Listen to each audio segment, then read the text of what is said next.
Welcome to our People, Places, and Ideas Career and Academic Pathway presentation on the pathway to law school. I'm Professor Kristen Robinson, and I just want to start right away with turning the time over to Christina. She is tied as our first pathway to law school student to go to law school. She's at University of Oregon Law School. She's a 1L, and this is so special. And she's in between getting ready for class and midterms. So we're just going to give her a few minutes to talk about her journey. And if you guys have any questions, you can chat them into the chat box or shout them out, and we'll do that. So Christina, I'm going to go on mute and let you take it away. Okay, so hello everyone. Don't be shy. You can totally turn on your cameras if you want. I know Zoom is kind of an interesting space. Just really quickly, I guess, how I got to law school. My background, actually, I started off at Santa Ana College. I went there. I grew up in Santa Ana. I went to the local high schools. If you were from there, I went to Valley for a little bit, and then I transferred over to Segerstrom. Played basketball there, and then went to Santa Ana College and played basketball there for a bit before transferring over. I was lucky enough to be able to transfer over to Berkeley. Had some time there. Then I knew that I wanted to go to law school, but while I was there, I also got introduced to studying abroad. I had never left Santa Ana. So here I go transferring for the first time, going to Berkeley, which seems like a far place. It's still California. And then I get to study abroad there. So I decided after I finished undergrad, I wanted to pay off some of my student debt and I wanted to travel for a bit. So I kind of did that by going back home. I worked in education for a couple of years. If you know some schools, EMSOL Academy and Nova Academy. I kind of worked there on and off while traveling around the world. I should have hit about 30 countries this last year, unfortunately COVID. But yeah, in between I was taking the LSAT, and then I decided to take some classes at Santa Ana.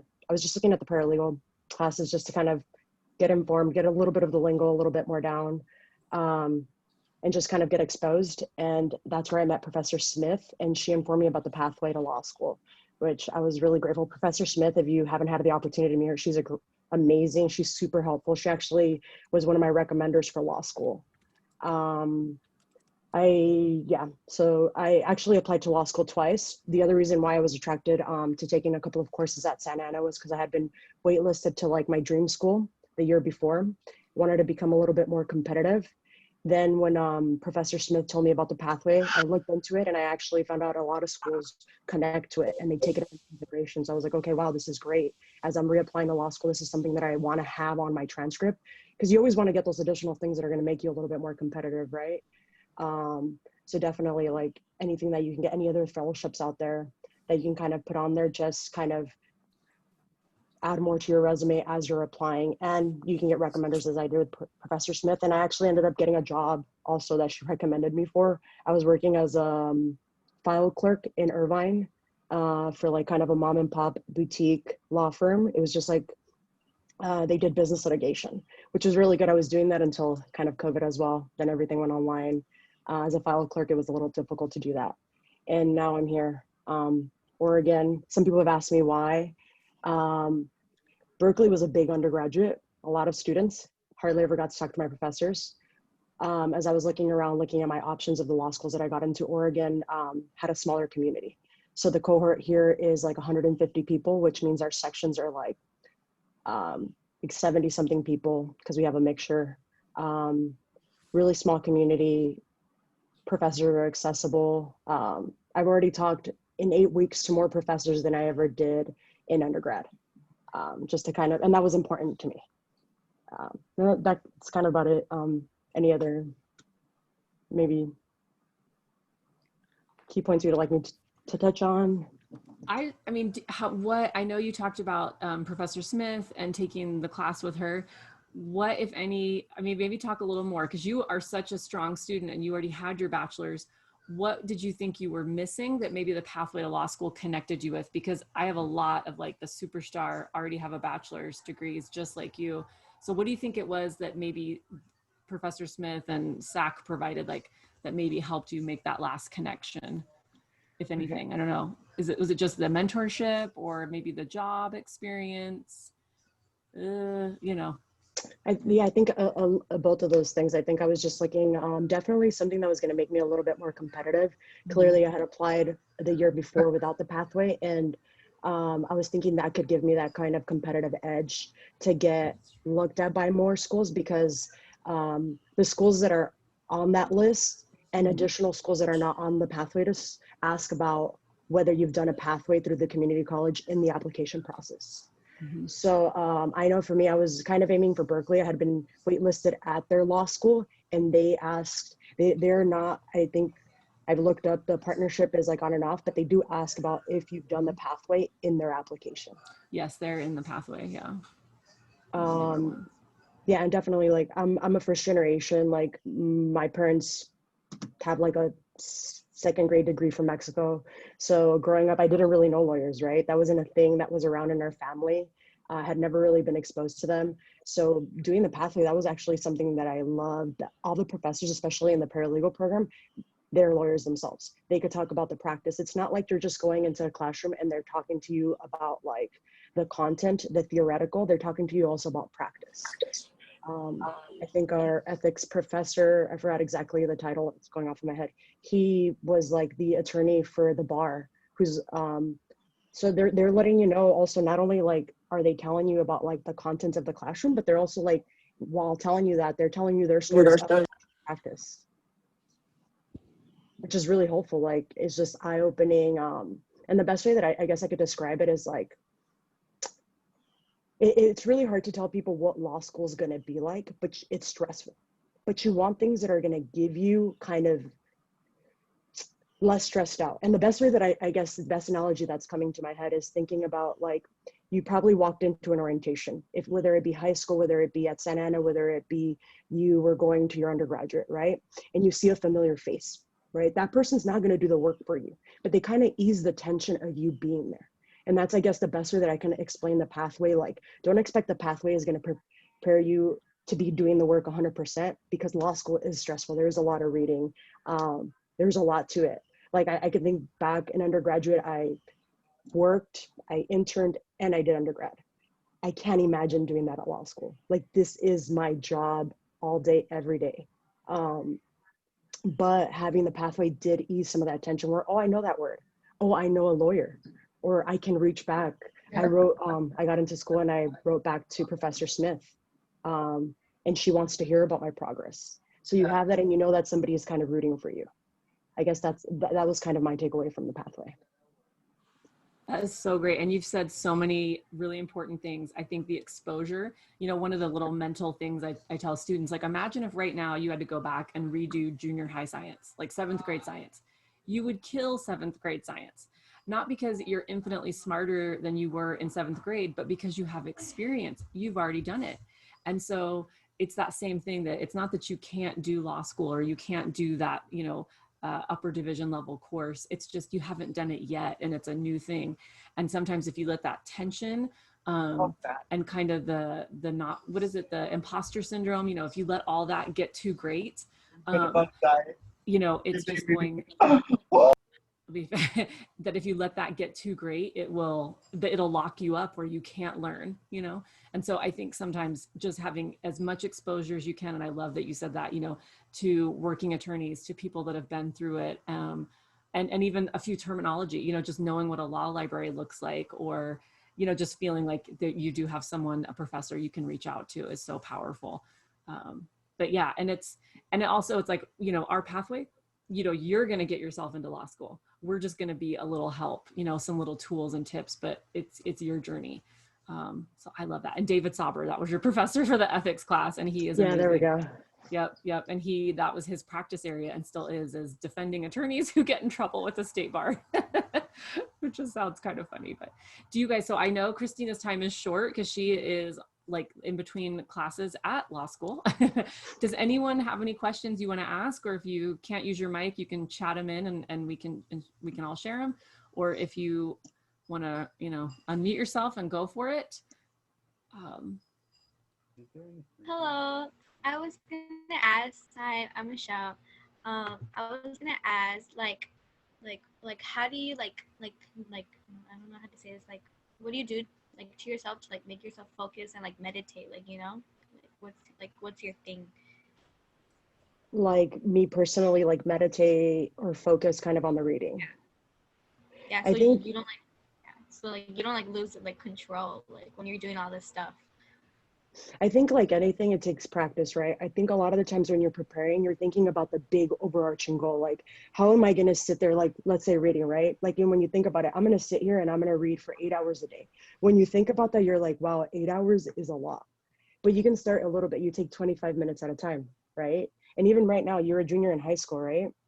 I would recommend get used to reading. Start reading if you can. Take up times on your weekend. Maybe you have reading for school, right? But on the weekends, grab a book, read 5 pages a day, make it a goal, right?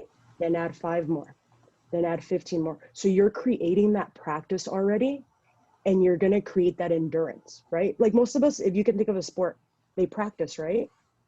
If you've ever played a sport, if you've ever played an instrument, whatever you've done, you've put in some time and you've practiced to get there. That's the same way that school is. A lot of people can't make that connection, but it's kind of like a sport where you're training your brain to get there. And I don't know if that answers kind of your question. Yeah, I understand. And I think you've had a couple people, let's see, Vilma jumped in with a similar question. How do you manage personal time and law school work? Jose Lopez, also from Valley High School, wanted to know if you get any breaks. And then similar from Maryland, like what's the routine? So kind of everyone wants to know what's that daily routine like as a first year law student? I mean, for everyone, it's good. For everyone, it's gonna look a little different. Personal life, you don't really have one. Some people can manage it. I mean, if I have any parents here, there's parents in my program, and I'm like all to them. I don't know how I would do it. People that have dogs, I'm like, I don't know how you do it. Like, not to equate kids and dogs, but just managing other individuals, animals besides yourself is really difficult. For me, I'm a slow reader, and I like to think on things. I'm already a person that likes to read things twice. Honestly, right now, my routine is I get up at 5 a.m. I work out a little bit, I do yoga, and I meditate because it's really helpful. I like to be in by like 7 or 8 o'clock. I'm sitting. Some mornings I have classes already, but I'm studying in between my classes. And I'm doing that all the way until 5 o'clock. At 5 o'clock, I go to the gym again because that like kind of mellows me out. I work out. This is like an actual like proper workout routine. And then afterwards I eat dinner and then I hit the books again until like probably 10 p.m. This is what I do 5 to 6 days a week. I take Friday nights off. That's the only time. And I go with other law students and we talk about law school. Even though we start the night off saying we're not going to talk about law school, we end up talking about law school. And then maybe Saturday morning off. And then it's again, Saturday through Sunday, the grind. You know, the biggest thing, because it's been a few years for me, right, Professor Robinson here, since I've done this. But yes, 100%. I mean, when we say it's a full-time job, it's a full-time job. And from Christina and some other students, it's like I've almost at this point forgotten, but literally the reading load that you're doing. I mean, this is the highest level academic reading. And so you want to build those skills. And I love how Christina was saying that, like about, you know, starting now, maybe you read 5 pages a day. You know, sometimes you think to yourself, if you really want to build that skill, yeah, you have your textbook, but what if you read more than your textbook, right? Like what if right now in high school or undergrad, you said, I'm going to read the assignment, but then I'm going to go find one additional 5-page thing to read every time, or I'm going to get a second textbook and just start practicing that skill of academic reading. And so that's so great. Let's see here. And I don't believe, Christina, Steve asked, I don't think they let you join any extracurriculars the first year of law school. Is that still true?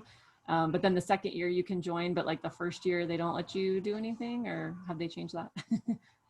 So on some of the extracurriculars, like you're not allowed, they highly discourage, every law school has like a different take. Some law schools don't even allow you to work. Most law schools don't allow you to work your first year because they expect that law school, your first year, that is your job. Extracurriculars goes the same way. Here they allow it, but they highly discourage it. Highly, like we get talked about how like that's going to ruin our entire first year, that we should not do it. So it's allowed, but it's highly discouraged just because your first year, especially your first semester of law school, should be taken seriously because your grades are how you're going to get hired at the end of the day. And at the end of the, it's an investment, right? I think to Steve's question, a lot of the reason why they don't allow you is because you're investing in yourself. This period, you're going through You're going through an immersion program.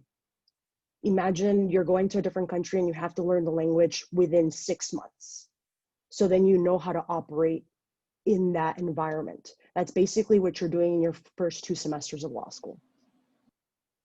I don't know if that kind of answers Steve and maybe some of the other questions on there. And there's one about doing readings.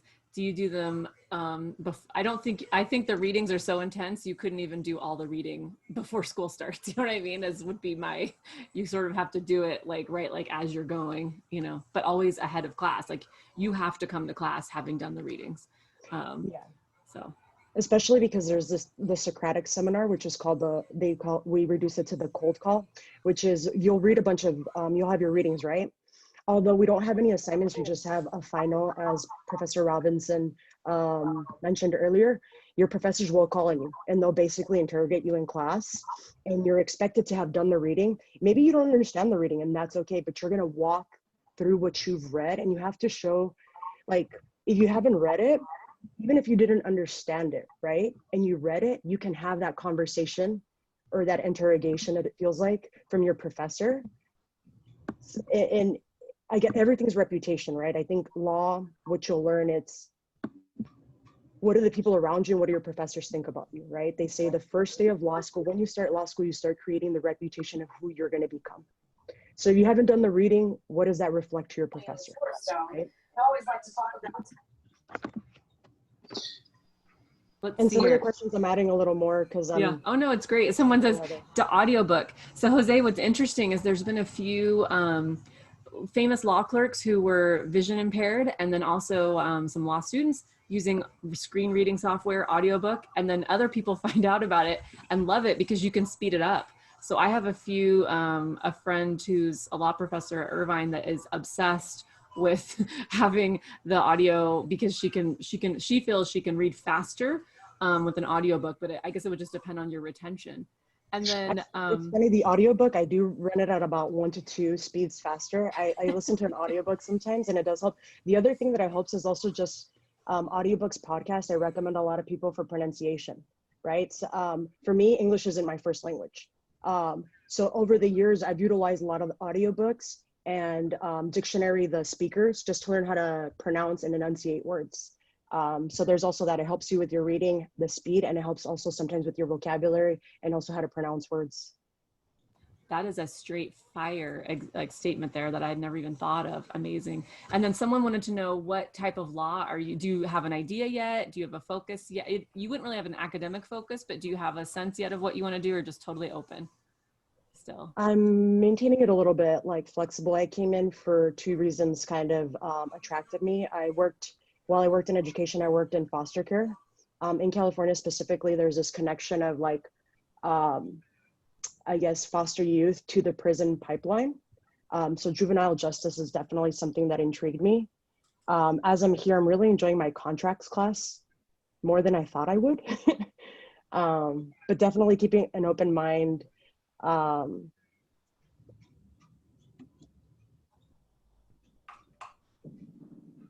just want to give a shout out. I see Professor Smith is here and your praises were being sung. So hopefully you can see her. She's on the second page, but Kim Smith is here and Christina is our rock star, and she just said how amazing you were. So I don't know if you have anything to add. My ears were burning. No, I'm glad to see her. I was really thrilled that she was off in law school, and I'm sorry I'm late. I apologize. But you look good, kiddo. It's nice seeing you, Professor. Hi, Vilma. So fun to see people. I don't know what your timeline is, what time you have to pop off, but what other questions do you guys have? This is an amazing I can take one more question. Okay, one more question, you guys. What's it gonna be? So I'm feeling very out of my element. This is the first time I hear about guided pathways. I don't exactly know the objective of the program or what it entails, but I'm coming in here as a 34-year-old gal. Uh-oh. Hold on, let me mute everybody and then you can unmute yourself. Hold on. Okay, so unmute yourself, Esmeralda, and take it away. Okay. So I'm walking in this as a 34-year-old gal who's currently pursuing a GED, and I have an amazing teacher who thinks that I have potential in pursuing something in law. Is this just like a kind of like an ask the law student question or talk to lawyers to see if this field is for me? Or is this a program that helps you reach a certain goal and kind of maneuver you onto the right path? So I'd say both. It's Professor Robinson. I know we have Christina is a law student. So she only was here for a few minutes, but once she's done, then we'll go into like some general information about the program. But it's not a guarantee. Like we can't, give you a placement into law school. And so Christina, what she's done is her achievement, but our program, we like to think of it as giving you exposure, mentorships, kind of taking away that fear factor, that anxiety that I don't fit, I can't do this. Like you're a 34-year-old student, you absolutely could still go to law school. You are first gen, English isn't your first language, you could still go to law school. And sometimes if you don't already know lawyers, you might not know that is true. So I like to think of our program as helping you do that, connecting you with real attorneys, giving you a little introduction into the law. So again, you don't go in completely cold, kind of depending on what your experience is.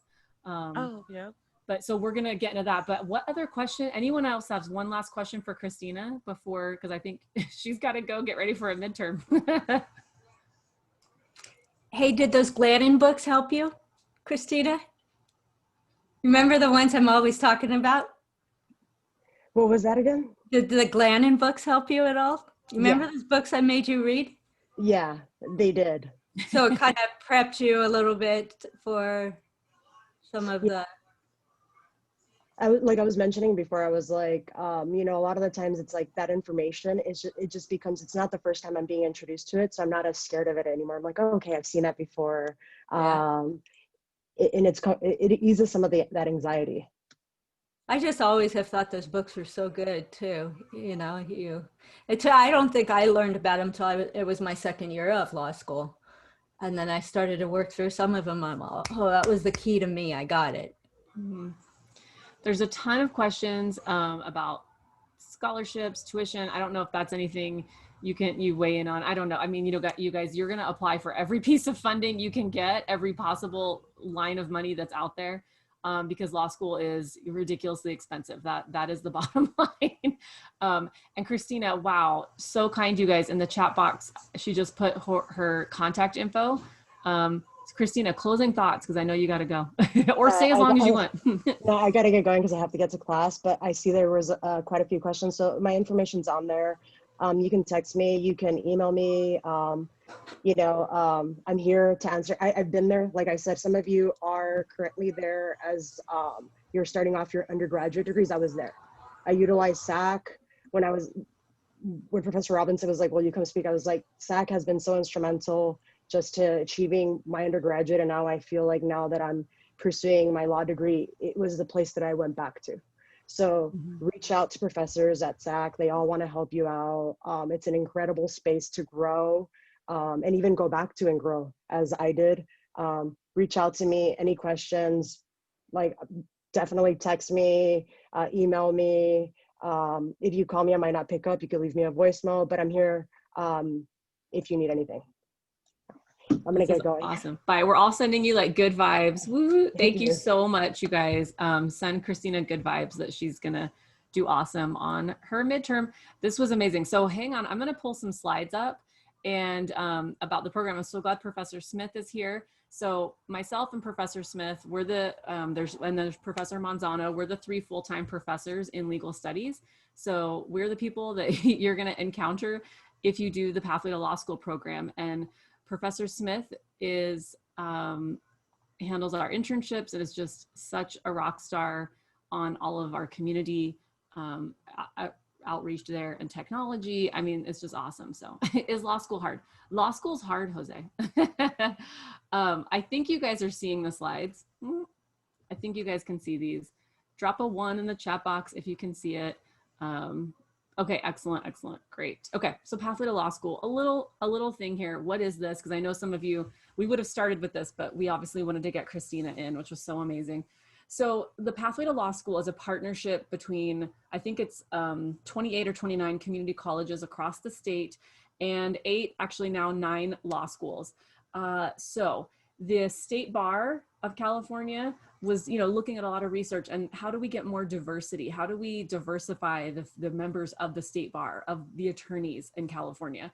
So eventually they realized it's us, right? It's what we have at the community college. We have a diverse student body across all kinds of areas and metrics and situations. So how do we reach those students?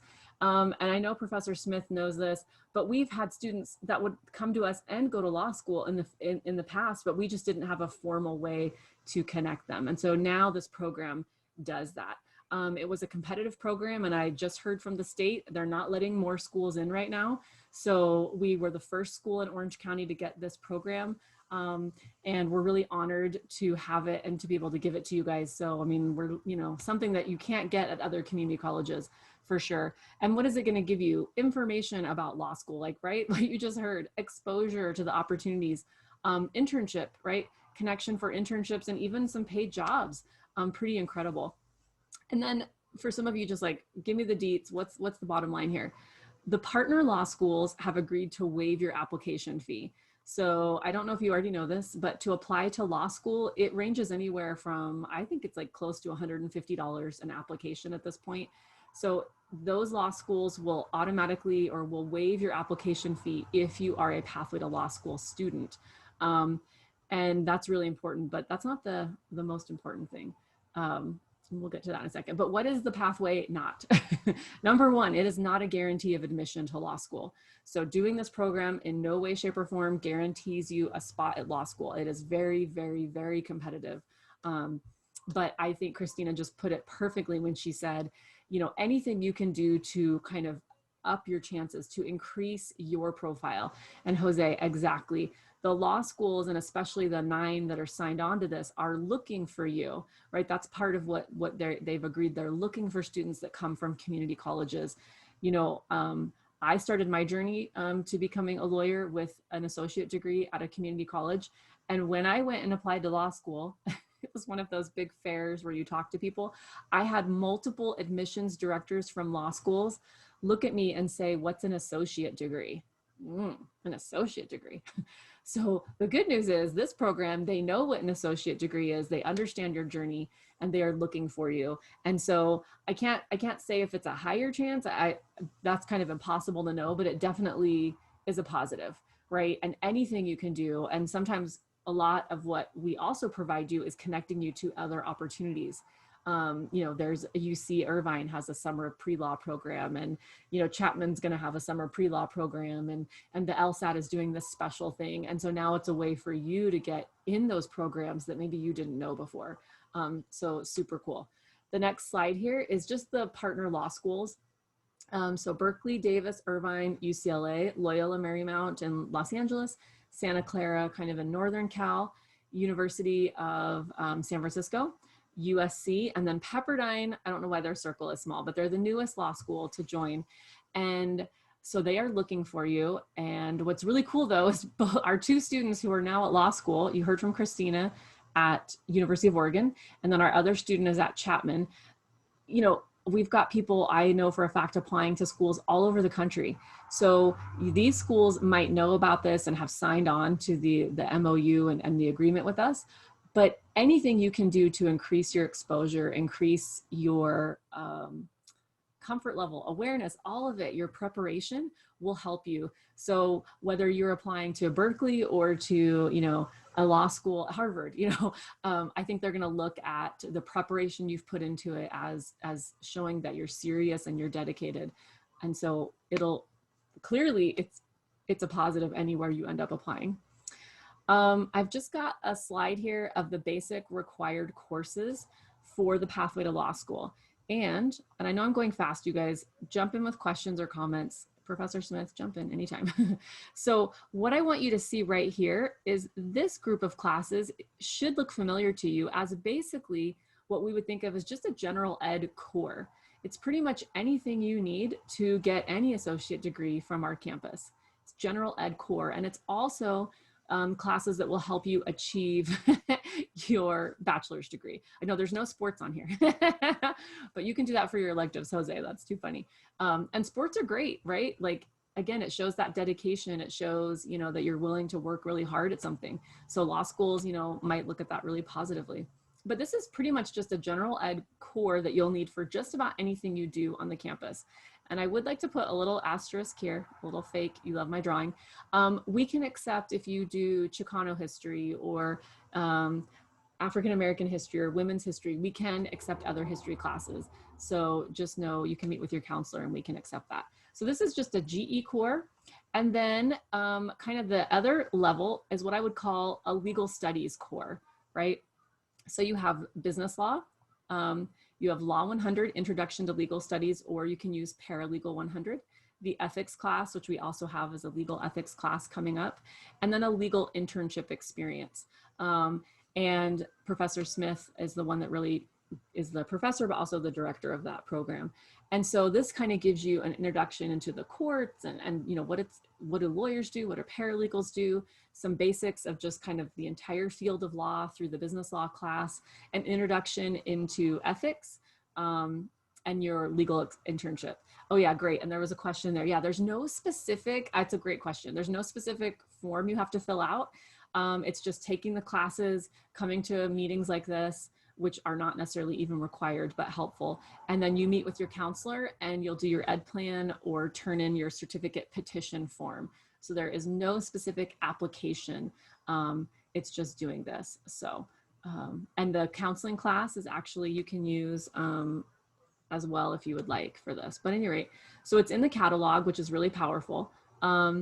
Yeah, you definitely need to meet with counselors. So I love that Kim's providing that. So what we really recommend is if you're doing Pathway to Law School, you do it with some other major. You know, maybe you want to do sociology or English or history or paralegal or I don't know, psychology, whatever it is. And you're going to think of it as, you're just going to put a couple other classes on top. Engineering. Oh my goodness, Jose, that would be amazing. So you would do your engineering associates and probably this GE core is what you'll need anyway. And then you're just going to add in a couple extra classes. And so maybe when you come out, you're going to be a patent lawyer at the end of this, and engineering can be a great, criminal justice can also be a great background. So you want to think of this, this is great because it's a certificate. So it just kind of fits on top of what you're probably already taking for your other major. Yes, health science, kinesiology. I had a friend in law school that was doing medical school and law school at the same time. It's crazy, right? But it happens. Or maybe you want to work in healthcare law or health policy. So absolutely. So kinesiology, whatever it might be, like law school, that's another one of the biggest questions we get. What should my major be for law school? Law school looks at all majors. There is no one set major for law school. They just want to know that you're prepared for the reading, writing, critical thinking elements. So you could be a fashion design major, you could be a piano performance, like a music major, you could be an English major, you could be kinesiology, you could be any major as long as it shows that you have those skills, right, when you get there. And sometimes that's what makes law really interesting, is that you're gonna go back and be the sports law person, you know? Yeah, so anyone from any kind of academic background can go to law school, and the process. So Are you discussing law and public policy at all, Kristen? I know I could. I'm like, it'll be in the spring catalog. I don't have it on here, but yeah, maybe I should mention it. So we are going to have a new associate degree debuting in the spring catalog, law, public policy, and society. So, whoops, I can't type. I'm trying to type this. Why do I try? So this will be a new ADT, which means it helps transfer to the Cal State system. So law, public policy, and society. It'll be in the spring catalog, like we finally got confirmation. So for some of you who this is your total journey, yeah, it's super exciting, Vilma. So again, all those classes are part of it, and it's meant to work together with Pathway to Law School. And so you could do law, public policy, and society as your associate. You could do 2 associates. Maybe you do econ and law, public policy, and society. You know, you'll meet with your counselor and kind of look into those options, but it is designed, the ADT degrees are designed to transfer to the Cal State system. And I would say, especially if you're a criminal justice major or something like that, for lack of something that you can find that fits your interests, look at law, public policy, and society, because it might be a better pathway to law school than criminal justice. Yeah, if that's not your passion. Or paralegal, like our paralegal students who didn't know what they would transfer into at the Cal State, you might want to do paralegal and law public policy. But you're such a great point about this, CJ. Okay, so, and I love this. I'm almost done, then we'll just maybe straight go to questions. So, why would you do this at SAC? Well, obviously it's going to help you transfer if you don't already have a bachelor's degree. That, you're going to get a waiver of your application fee, but I really feel like what we would call the soft benefits in my mind are the biggest benefits. It's counseling, it's mentoring, it's having someone like Professor Smith that you can reach out to that can recommend a great book to read when you get to law school that will help you. It's knowing that if you're first gen, or if you don't even know what a lawyer is before this, that you can start to imagine and see yourself.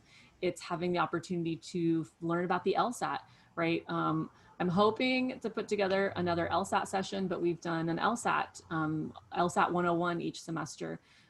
Starting to get exposure to that, having some pre-law counseling that maybe someone at a 4-year already has, but you should have the same opportunity to have that even though, you're at SAC. So yeah, and so great. You wanna, plan ahead.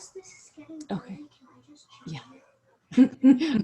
That's my daughter, sorry, because we're all at home, So, and then you do wanna think about the financial investment. So I think Christina talked about this too. Whatever you can do to lower the cost of your education and still get a great education is the goal. So coming to SAC for your associates, and then helping you transferring, so that you aren't going to have as much loans, or maybe, exploring, like, I have my bachelor's, I'm not sure what to do, but come back and take a couple of classes with us. We're obviously supported by the state of California. It's $42 a unit. Statewide. So and many of you will qualify for free tuition anyway, based on the, what's the called? The SAC Promise program. So take advantage of that so that if you do have to take out law school loans, right, that's the only loans you have, that you've been able to be so low on the undergrad side, or just very, very low. So that, kind of that smart consumer. And I know that's something that Professor Smith really gets on. So yeah. And one of the things that Professor Smith and all of us have worked on is trying to really look at lowering the cost of our books and anything inside of our classes. And she probably won't say it, but Professor Smith has secured a bunch of technology platforms for students in our classes for free, whereas, normally they would charge, but she's able to, through a variety of partnerships and grants, get free software access and free programs for our students. So pretty incredible. Yeah, and ebooks, you can use ebooks, whatever you can use to lower that cost. So really being smart consumer and access, how great would it be to have an internship, or even have a job at a law firm for a year, and to really feel confident that you fit in. So I'd just like to give some last, a couple little things that I want you guys to think about if law school is, even if you think it might be in your future, but you don't know. So wherever you are at this point, I want you to draw the line and say, from this point forward, every grade and every class matters, okay? You want to put yourself in the best position to be competitive, to get in. So I want you, from this point forward, every grade matters. So if you, if you feel like, you need to withdraw a class, you're going to do that before the W date, right? So one of the things that happens is law school does different things to your transcripts than regular undergrad or regular school. So you want to be really really intentional about what your transcript is going to look like. So from this point forward, every grade and every class, I want you to do the best you can. It doesn't mean you can't have a B or a C or, a D, but I want you to do the best you can in every class. I also want you to focus on developing professional relationships with your professors. So it was so great to hear, Christina, that, Professor Smith wrote her a letter. I've written a few letters just in the past month or two for students. So you want to start fostering those relationships, because you're going to need some professors to write you a letter. And it's hard to fake that, like, oops, I never even talked once in class. I was too shy. Now I'm going to try to get a professor to write a letter for me. Nope. So you now know that you're going to have to do that. Jose, I would love it. Get A's in all those classes. Yeah. So you're going to work on having a good, positive, maybe you make a couple comments, maybe you, schedule a meeting just to talk about your life goals and plans. I don't know, or you talk about a project you're working on, whatever it might be. I also want you to know that law schools that you apply to, and then eventually the state bars that you apply to, will want transcripts from every college you've attended, right? So not high school, but every college you've attended. So just something to keep in mind that might be a little different from other situations. And I also want you to know, and I bring this up because I found in the past students didn't know this because it's a little unusual. Law school will want a record of any disciplinary action taken against you, college, not high school, but college and beyond.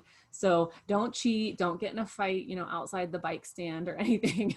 Don't do that. And if you have had that happen, then today is the day you draw the line in the sand and you change, right? And you won't do that again. But just know that if something like that happened, if you had a cheating or something, you're gonna have to like write a little statement just to explain how you learned and you've never done that again. But things to be aware of that sometimes people are like, I wish I would have known that 2 years ago, So really important to keep in mind. But here's the other thing.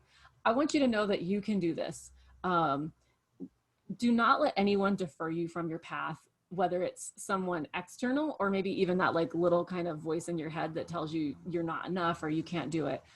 It is hard, right? I think Christina conveyed that. It's hard, it's intense, but if that is your path, you can totally do this.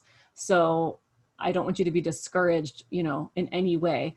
That's what we are here for. So I would say just absolutely ignore the committee in your head. I know, right?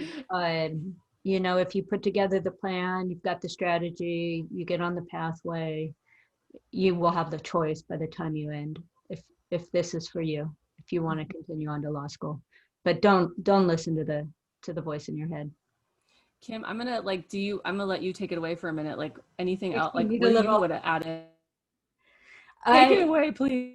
Yeah, all I would say is, this program brings me a lot of joy. I really believe we need a more diverse bar. I think for a lot of the California bar, there's a bit of a groupthink that goes into it, and you can see that because there's not enough representation for criminal defendants, for unlawful detainers, for all those public interest areas. And in particular, I think your generation of lawyers are going to kick some ass because there are issues to advocate on, and there's some powerful leaders that are developed. And, so get on board with some of that. It's really exciting. Law is so powerful. It allows you to go out there and do individual good. Right? I mean, think back to something in your own life. Maybe your mom wasn't getting her child support payment, or your dad lost a job, or rent was coming due on the apartment, your landlord wouldn't. And those little things in life, they can feel super overwhelming, and you can put yourself in the position of being the answer person. Being the person that a community member can come to and say, hey, is this really that big a deal? What could I do about it?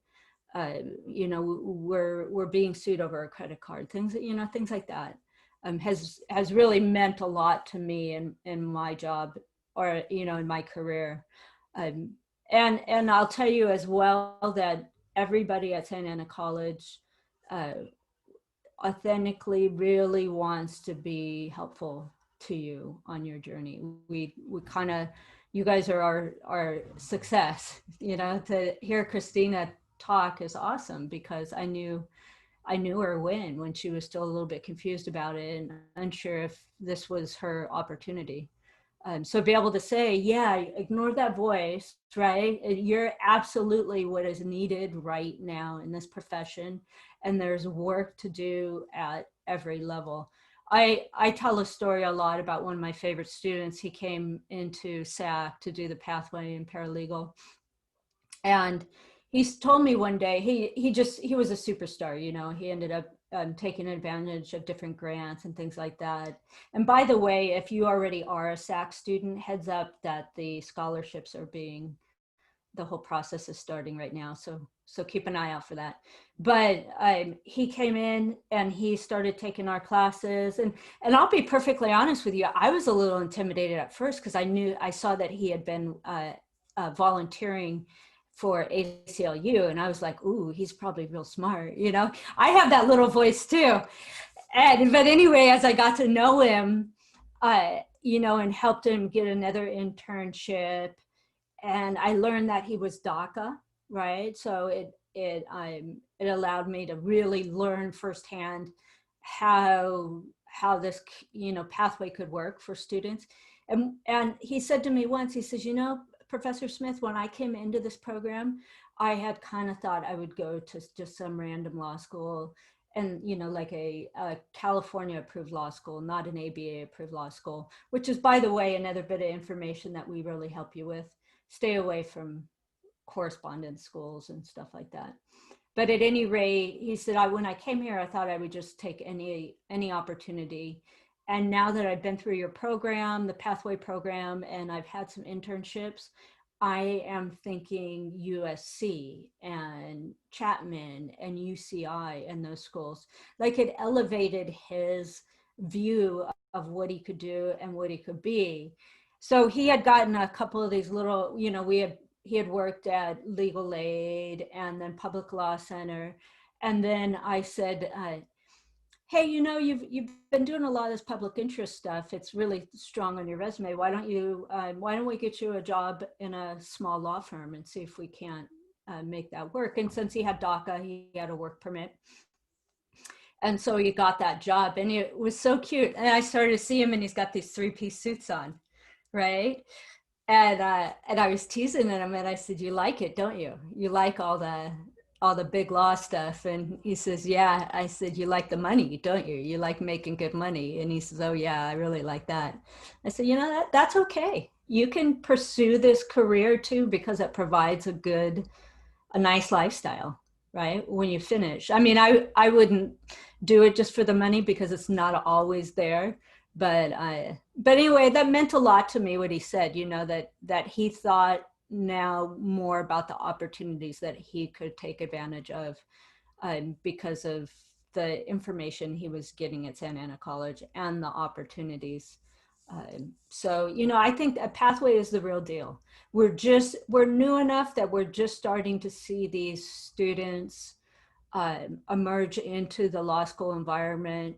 But I think that by the time Kristen and I retire, we probably get to like pat ourselves on the back and be like, you know what, we did something to help change the environment that we practice in. We made it more accessible. We helped more people. We took it, you know, it wasn't this ivory tower on the hill kind of opportunity anymore. It's really meant to be a nuts and bolts career where you help people at really important junctures in their lives make good decisions. So yeah, you know, hang around. And then too, sometimes the very thing you learn is, it's not for me, right? And you know, that's something as well. But and I think we're fun. We have a good time in our classes. I'm funnier than Kristen, just so you know. I'm gonna lay that out right now. I will forever be funnier than Rob. She's goofy. She's deeply goofy. offended. She's the Tina Fey of Santa Ana College. Oh my gosh. So you know, you have to deal with that. But and Manzano's not as scary as he seems. He's a giant teddy bear. Mm-hmm. But the three of us, we rock and roll. We're a good team, and we care about you. And I think, you know, I see a couple of familiar names here, and I think you would agree. We do. Yeah, absolutely. You know, we're here for you. Yeah, you guys, we really believe in our program. Like, I don't know who this would be, but you know, sometimes you think, do people really, like, are they working in it, but they don't believe it? No, we really believe in our programs, and we wouldn't be doing this if we didn't really believe that this could be life-changing. Even, you know, whether it's paralegal, like giving you that life-changing career that could be great, or law, we really believe in like what we've created at SAC for you guys, for the students. So some of you guys are high school and taking it, right, Kristen? yeah, there's a few high school people in here. Be real careful about the educational choices that you make. The Cal State, the community college, the UC systems are so good. Mm-hmm. Stay away from all but a few of the private colleges, right? You have to really be careful about where you put your money and the loans that you take out, because that can be a strategic mistake down the line. You can find that, hey, this degree from you know, it does not get me a job, right? And uh, so think about that a little bit as you make your choices, you know, where you go to school, and step out of those big systems, the Cal State, the UC, the community college systems, with care. I'm not saying you can't go to USC if you're, you know, Trojan Red all the way, but you know, be careful. Some of these schools that advertise on the back of the bus and tell you that they can get you where you have to go without the hard work and the sweat, because it's just not going to pay off for you. And so young people should know that. And then we had a question about a GED, and you could absolutely still be a lawyer, right? You would just need to get that bachelor's degree and go to law school. And there is like a little known kind of alternate track, but it's equally difficult. I think at this point it's the Kim Kardashian plan, right? Where you can do the apprentice program. You have to study with a lawyer for I think 5 years, and then you still have to take the exam. But yeah, absolutely, you could still go to bachelor's. So let's see, I've heard people say, yeah, so keep in mind when law school does this admissions, it's like a balance between your GPA and your LSAT score. And so the better you have GPA, you might be able to get away with a little lower LSAT, vice versa, but you want to maximize both. You want to do as well as you can on both. But even if you've had like some bad grades or you had a bad semester, you know, maybe COVID happened to you, don't think that means you can't go to law school, right? It's just put yourself in the best position and get the best grades you can. But people absolutely have had a bad semester, a bad year. You know, maybe you started at a college and had to drop out, you know, because it just, you just weren't ready for that experience yet or whatever. It happens. So, but you'll just tell, that'll be part of the story that you tell in your application materials and your personal statement and going forward. And I think I cut Kim off too, sorry. No, I was going to say that was my story. I had a horrible first year at college, but you know, I didn't know what I was doing. No one in my family had really ever sat me down and said, oh, you have to study and you shouldn't be working 35 hours a week. I just didn't know what I was doing. But, you know, it took me a year or two to figure it out. And, you know, I don't know that I ever drew the line in the sand, but I solved enough of my problems that I was able to be who I was meant to be, right? My grades started coming up, and I started to focus, and I went to and I don't mean to be elite either. Like, I went to a real nuts and bolts law school. It wasn't prestigious in any way, but it was, you know, it was a good choice as far as the money I was spending. But yeah, you can do this a lot of ways. Well, you know, a lot of times what's helpful is having someone you can talk to and help you lay out a plan. Like, how am I going to get from this place to that place that I really, really want to be? And that's what Christina and I did, right? We talked about, you know, she was teaching and she wanted to go to law school. So how do you get from point A to point B? Let me see here. Is working a good way? Oh, yeah. Working is a good way of learning. In fact, it's probably among the best, but you have to be careful about it. Like, I'm really happy about our work experience program because we are able to put students in a legal environment so they get firsthand, they learn because, you know, we do that when we're in a workplace. We sort of elevate our game. We get to see things in real life. But I outside of that, and I want you to be real careful about how much you do work. You know, the younger student, be careful when you're working more than 15 hours a week. And I realize that that's a luxury to even, you know, for some people, they may be, you know, contributing towards rent or to food and things like that.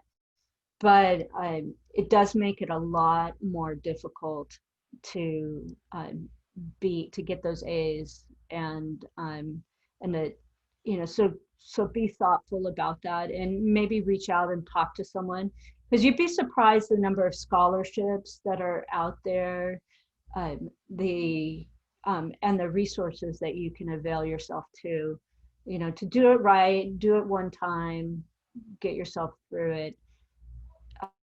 And don't, and I'm not arguing either to take on a huge debt or anything like that, but be careful about the jobs that you have in college.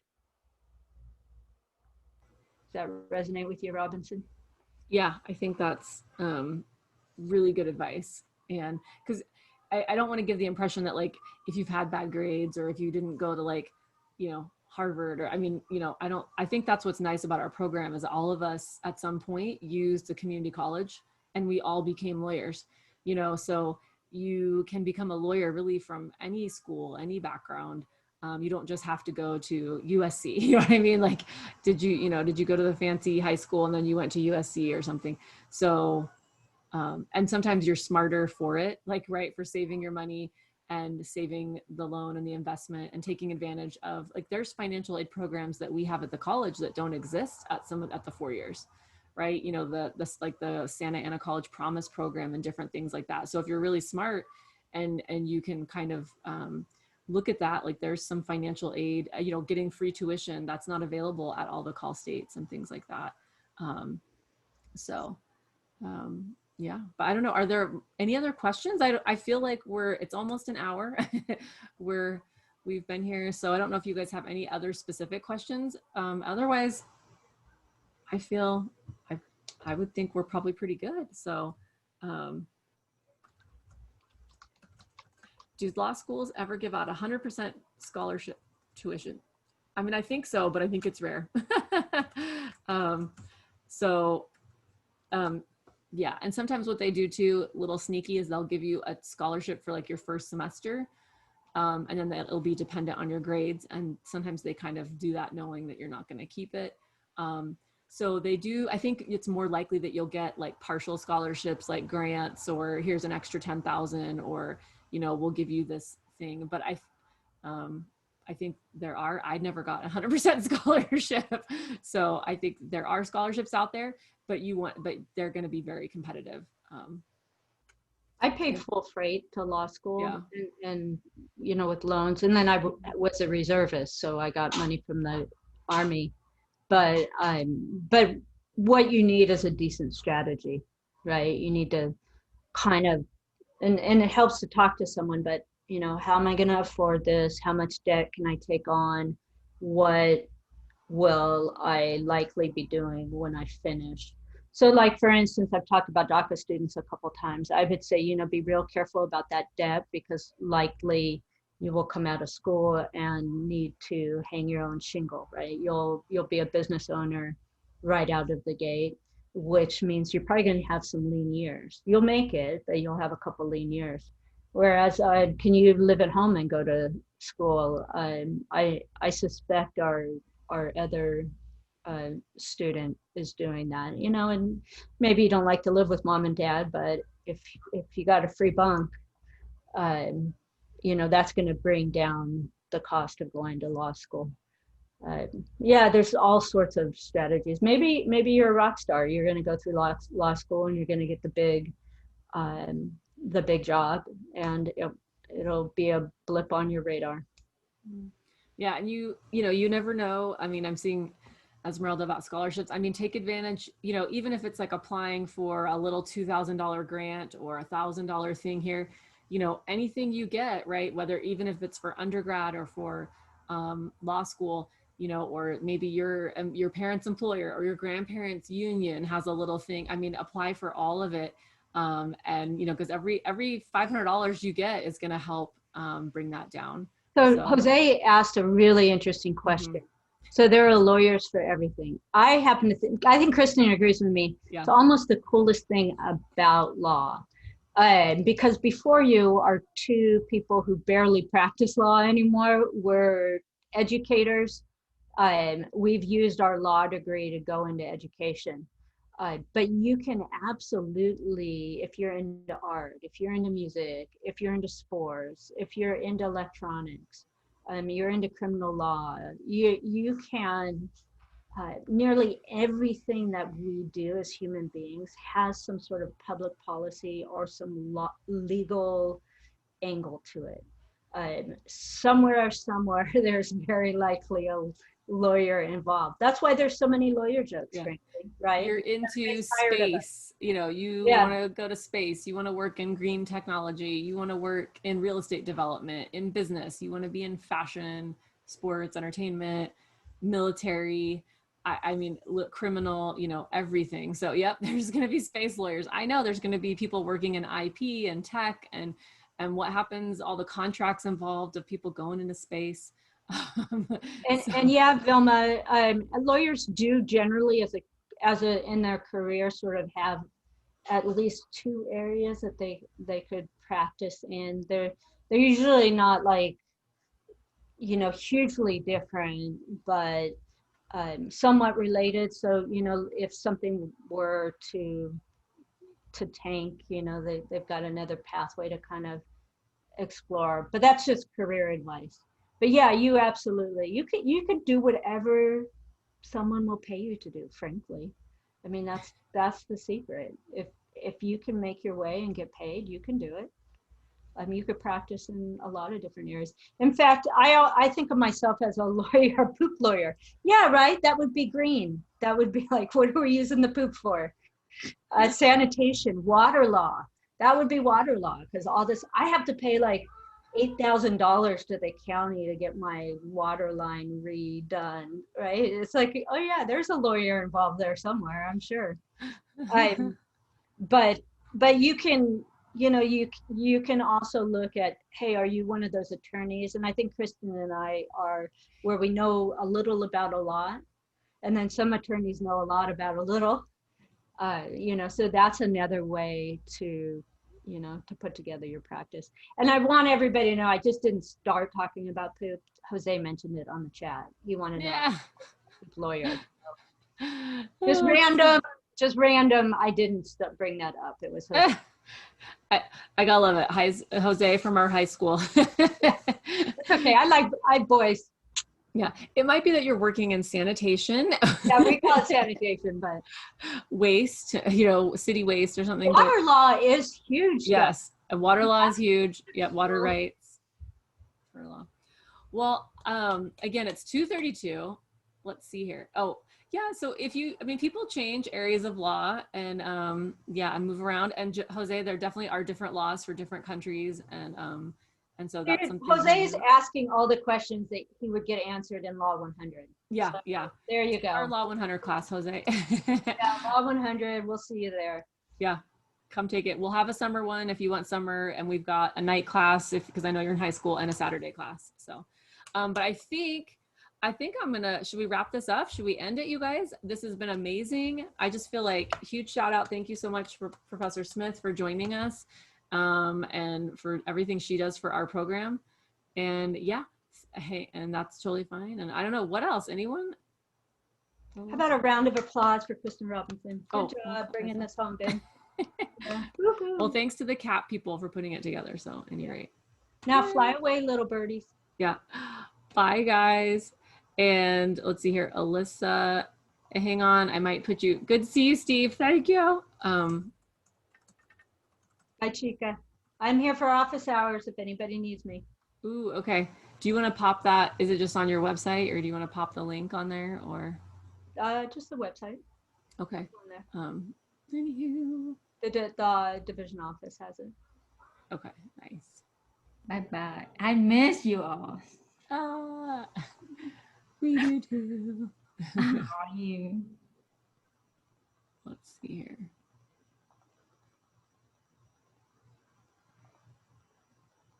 Okay, so anyway, I am doing quick breakout room, but if you want, hang tight or whatever, and I'll be there. Let's see here. Can I join it? Oh, join.